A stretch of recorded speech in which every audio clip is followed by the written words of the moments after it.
They say that AI is killing graphic design, as McKinsey reckons 26% of all design tasks can already be automated. Are you sure about that? And the US Bureau of Labor Market Statistics is projecting a 3% decline in the traditional graphic design fields by 2032. So AI is eating all our jobs, and you can tell because Adobe is heavily pushing their new AI assistant with all buzzwords like productivity, agentic automation, and workflows. But can these new AI tools allow someone who has no graphic design background, they make everything in Paint pretty much, to make professional grade posters? We test this out by recreating the infamous iPhone 17 Pro Max Orange Pro poster. I'm going to try and imagine what it would look like in 10 years time. Okay, so to get access to this, we have to go on the Adobe Express site. Now, Adobe Express is traditionally free, but to use some of its AI assistant tools, it does cost a little bit of money. But here is a massive disclaimer. If you sign up to anything with Adobe, make sure you cancel the free trial as soon as you sign up. And I'm opening the page up, and it's giving me more subscription options. If you don't cancel, they might even charge you a year's worth of subscriptions. So instead of paying that tenner that you thought it was going to be, you're going to spend over £120. Don't worry, I've been there before. This is the AI assistant that is going to be the main starter, so it can make designs or even edit images. I was intrigued by some of the quick tools that Adobe Express provided, one of them being the Generate Image tool. With this, it's just a random text prompt, so I suggested it just make me an iPhone from 10 years in the future. And what it gave back was shocking. What? What is going on? This looks like that weird Motorola phone with the extra gadgets you can add on it. That is a flask. These images aren't that bad. A lot of AI generated images have this weird glow to them, and it's not as apparent on the Adobe version, but it is still a little bad. That's a secret. This is the kind of stuff I see little kids watch on YouTube. This is the bit that nobody's talking about. The marketing for these tools show you a slick 30-second clip of a perfect poster being created in real time. But in reality, there's a credit counting and ticking down while you try to use the same prompt for the 8th time. So me testing out some cool design prompts is basically making me poor in Adobe Firefly world. Don't know what I'm looking at. This could be from the future when language is changed to just pure symbols and emojis. And this is me trying to be nice. If I'm paying for this, I don't really know what I'm looking at here, Adobe. I understand there's costs and money to be made and put on the table or wherever, but the paywall to use these services is high enough. Like, you made $23 billion. Surely I should get a discount. Like at least a sandwich or a meal deal. Instead of trying to create an image from scratch, I used the Insert Object tool. I've missed off 2 pixels and it's really bugging me. Which uses an existing image that you upload and you can add additional components to it. And it worked really well and blended naturally and matched the solid lighting when I tried to add a new component to try and make the iPhone more futuristic. Then I used the Remove Object tool because I wanted to clean up something in the background. I've reached my credit limit. I've paid to put money on this. And I couldn't even test this out. While one feature works, the next one is locked because I've already used up all my credits on it before. Upgrade to generate? What? What? It's like ordering a meal, but instead of all being under one card, you've got to order different subscription services. Go premium with your free trial. What have I done wrong? Looking online, people are really saying that the template approach is where the bread and butter of this new AI assistant tool is. So let's test this out by making a new iPhone poster. That's the right color scheme. So let's edit with the AI assistant tool. Actually, you know what? Let's drag in our new phone. That is actually pretty cool. We can do something like this, and then we can say the word Pro. Can we elongate it?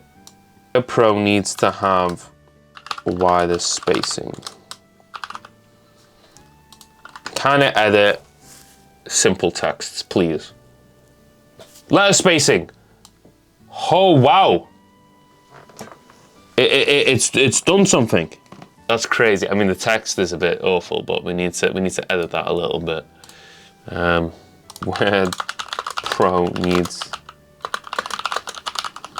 thick and blocky. Okay. So if you guide the tool, it's kind of doing some stuff. So if you don't know where certain shortcuts are, maybe this is where this platform shines.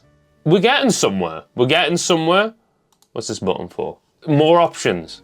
Wow. Whoa. That's like pretty close. That is bang on. We're getting somewhere. That is bang on. This is starting to work. This video was saved. I think, maybe, we don't know. You can also have the option to restyle different images. Now, I tested it out on this iPhone, and yes, it did turn out a bit ugly, but if you wanted that aesthetic, you can go for it. So the AI is pretty much for beginners that don't know what's going on. I asked it a bunch of questions, and I was able to envisage what the actual final output was going to look like. And I kind of got lost in the sauce because I probably spent the next 15 minutes tweaking and modifying with the AI tool, and I got a pretty decent result.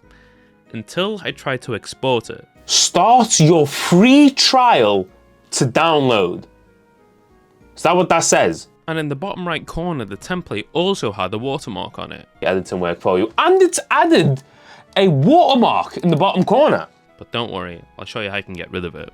Take snipping tools, that image, put it into Canva, and then now we can just do this. And with some final tweaks, it's finished. I would say I had a productive 2 hours using the tool, so let's tally up and review some elements, what I found good, and what Adobe Express Premium could really do with upgrading. With ease of use, I'm giving this an 8 out of 10. It was generally hard to mess this up since Adobe makes so many tools that I've used in the past. Everything is just with text prompts, so the system tells you when things aren't available and when things are. And if you can't type, you can just use the simple tools that are on the top left of the screen. With feature quality, I'm giving this a 5. It isn't beta, and it clearly shows. There are gaps. Oh, it's not. It's just bloody removed the background and cropped it out. But I'll say this, when there's a full version dropping, I generally think there's going to be something good here.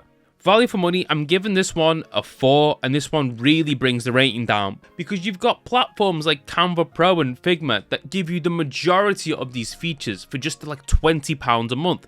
Meanwhile, Adobe wants your Express Premium, Creative Cloud, and a full Firefly experience. So that's potentially roughly £50 at this point. What is this? Wait, so I've used my Firefly subscription. So you should just buy Photoshop. The prices aren't even that different. For AI capability, I'm giving it a 7. This is where it really earns its mark. The editing features allow you to modify specific points on an image, and even Photoshop fundamentals are even baked into this platform. And it's really impressive what you can do with the tweaking of certain images. I've tried to do this on Google Gemini's Nano Banana, and it is really hard to try and pinpoint and edit certain things because like random little hands start showing up when I'm trying to edit thumbnails. With Creative Control, I'll give it a 6 because the editing window is more confident than in Photoshop, yes, but I'll be honest, sometimes having less space forces you to be more creative because you're not overwhelmed with hundreds of menus. Exporting and outputting the final product, I'll give this a 5 because you need a pro license to export anything without a watermark. Some of these are not bad. I managed it for the video with some like weird tweaks, but a lot of people, this is going to be a big hurdle if you want to make something without paying a shitload of money. And friction and limits, I'll give it a 6 because yes, there is a credit wall and subscription maze, but the features aren't just live yet, it's still in beta, and I genuinely believe that Adobe's going to make this a lot easier. So I'm basically giving it the benefit of the doubt here, but 41 out of 70, which is 59%, so it hasn't failed, but I'm not sure I would really recommend this either. Adobe Express is a tool with 7 out of 10 engineering, trapped behind a 4 out of 10 pricing model. If you fix the value and ship it with full features, the score can jump up to like a 9 out of 10, and I would stop using Figma and Canva altogether. But until then, this is just to watch this space and see how it develops. Designers, you shouldn't be worried, is what I'm trying to say.